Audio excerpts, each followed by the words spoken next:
வணக்கம் நண்பர்களே. நாம் இன்னைக்கு இந்த வீடியோவில் என்ன ஒரு முக்கியமான தகவலை பற்றி தெரிஞ்சுக்க போகிறோம் அப்படின்னு சொல்லிட்டு பார்த்தீங்கன்னா, 2026 தேர்தல் முடிவுகள் முடிஞ்ச அப்புறமேலு 107 சீட்டை தாவேகா தன் பக்கம் வந்து வசப்படுத்தியிருந்தாங்க. அதுக்கப்புறமேலு பெரும்பான்மையை நிரூபித்து இன்னைக்கு சிஎம் பதவி ஏற்பு விழா ரொம்பவும் சிறப்பாக நடந்து முடிஞ்சிருது.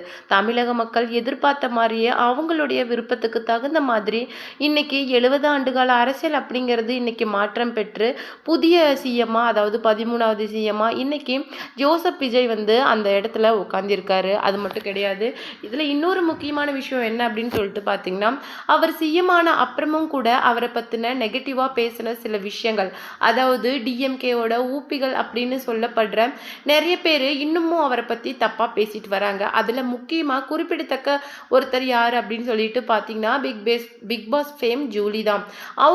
அவர் ஜெயிச்சு பெரும்பான்மை ஆனதுக்கு அப்புறமும் இப்போ சிஎம் ஆன வரைக்குமே அவங்களுடைய பேச்சுகள் அப்படிங்கிறது ரொம்பவும் மோசமாகவும் தரக்குறைவாகவும் இருக்குது. கூடிய சீக்கிரம் நீ இந்த மாதிரி தரக்குறைவாக பேசுறத நிறுத்தலை அப்படி இல்லைன்னா என்ன நடக்கும் அப்படின்னு சொல்லிட்டு தெரியாது அப்படின்னு சொல்லிட்டு நிறைய டைம் வந்து தாவேகாவோட தொண்டர்களாக இருக்கட்டும், இல்லை தளபதி விஜயோட ரசிகர்கள் அப்படின்னு சொல்லிட்டு நிறைய பேர் வந்து பிக் பாஸ் ஃபேம் ஜூலியை வான் பண்ணிட்டு வந்திருக்காங்க. அது மட்டும் கிடையாது, இந்த மாதிரி மிரட்டினீங்களா, நான் உங்களை மேலே உங்கள் ஐடி மேலே சைபர் கிரைமில் கம்ப்ளைண்ட் பண்ண கூட தயங்க மாட்டேன். ஏன்னா பேசுறதுக்கு தமிழகத்தில் மட்டும் இல்லை, இந்தியா ஃபுல்லாகவே பெண்களுக்கு உரிமை அப்படிங்கிறது இருக்குது அப்படிங்கிற மாதிரி பேசிட்டு வந்தாங்க.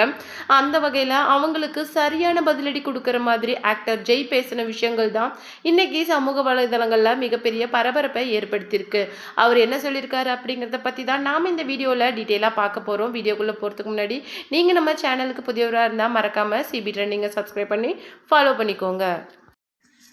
ஆக்டர் ஜெய் என்ன சொல்லியிருக்காரு அப்படின்னு சொல்லிட்டு பார்த்தீங்கன்னா, ஒரு சாயலில் ஜெய் பார்க்குறதுக்கு தளபதி விஜய் மாதிரியே இருப்பார். அது மட்டும் இல்லாமல் லாஸ்ட்டாக நடந்து முடிஞ்ச ஐபிஎல் மேட்ச்சில் கூட ஜெய் கிட்ட வந்து தளபதி விஜயோட ரசிகர்கள் வந்து இந்த டைம் நீங்கள் யாருக்கு ஓட் பண்ணுவீங்க அப்படின்னு சொல்லிட்டு கேட்டதுக்கு அவருடைய ஃபேமஸான சைகையை ஒன்று செஞ்சு காட்டினார். அதுலேருந்தே அவர் வந்து கண்டிப்பாக தாவேகாக்கு தான் ஓட் பண்ணுவார் அப்படிங்கிற விஷயம் சோஷியல் மீடியாவில் பரபரப்பை ஏற்படுத்தியிருந்தது. அது மட்டும் கிடையாது, யாருமே எதிர்பார்க்காத வண்ணம் வந்து கடைசி 2-3 நாள் வந்து பிரச்சாரம் பண்ணி கொடுத்தாரு. இதுலயே அவருடைய அது மட்டும் கிடையாது, இன்னைக்கு சிஎம் பதவியேற்பு விழாவில் கூட மேடையிலே ஜெய்ய அதிகபட்சம் பார்க்க முடியும். இந்த மாதிரி ஒரு சூழ்நிலையில அவருடைய உண்மையான தொண்டர் மற்றும் ரசிகர் இல்ல ஒரு சகோதரர் மாதிரி இருக்கிற ஜெய் வந்து அவரை பத்தி ஜூலி பேசின விஷயங்களுக்கு எதிராக என்ன சொல்லியிருக்காரு அப்படின்னு சொல்லிட்டு பார்த்தீங்கன்னா, உங்களை மாதிரி அவருக்கு காசு வாங்கிக்கிட்டு பேச தெரியாது. அவர் எந்த முடிவை எடுத்தாலுமே ரொம்ப தீர்க்கமா நிதானமா பொறுமையா தான் எடுப்பாரு. ஏன்னா அவர் எடுத்து வைக்கிற ஒவ்வொரு ஸ்டெப்லையுமே 1000 அர்த்தம் அப்படிங்கிறது இருக்கும். உங்களை மாதிரி காசு வாங்கிட்டு பேசுறதா இருந்தா அவர் டெய்லி கூட பேசிக்கிட்டே இருப்பாரு. அவர் ஒரு தலைவன் வந்து எல்லாருக்கும் பதில் சொல்லணும் அப்படிங்கிற அவசியம் கிடையாது. அவருடைய அந்த பெர்செப்ஷன் அப்படி அது மட்டும் இல்லாமல் எல்லா வியூவுமே அவருக்கு வந்து யாருமே சொல்லி கொடுக்கணும் அப்படிங்கிற அவசியம் கிடையாது. சரியான நேரத்தில் சரியான செயலை செய்கிறது தான் அவருடைய ஸ்பெஷாலிட்டி. அது மட்டும் இல்லாமல் அதில் அவர் எக்ஸ்பர்ட்னு கூட சொல்லலாம் அப்படிங்கிற மாதிரி சொல்லிட்டு இருக்காங்க.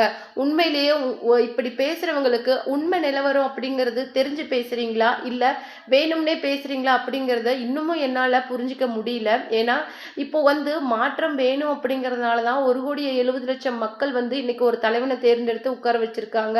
அப்படி மக்கள் தீர்ப்பையே அவமதிக்கிற மாதிரி இல்லை இருக்கு உங்களுடைய பேச்சு அப்படின்னு சொல்லிட்டு ஜெய் ரொம்பவும் காரசாரமாய் பிக் பாஸ் ஃபேம் ஜூலியோட அந்த பேச்சை பற்றி பேசியிருக்காரு. இதை பற்றி நீங்கள் என்ன நினைக்கிறீங்க அப்படிங்கிற உங்களுடைய கருத்துக்களை மறக்காமல் நம்ம கமெண்ட் பாக்ஸில் கொடுத்துருங்க.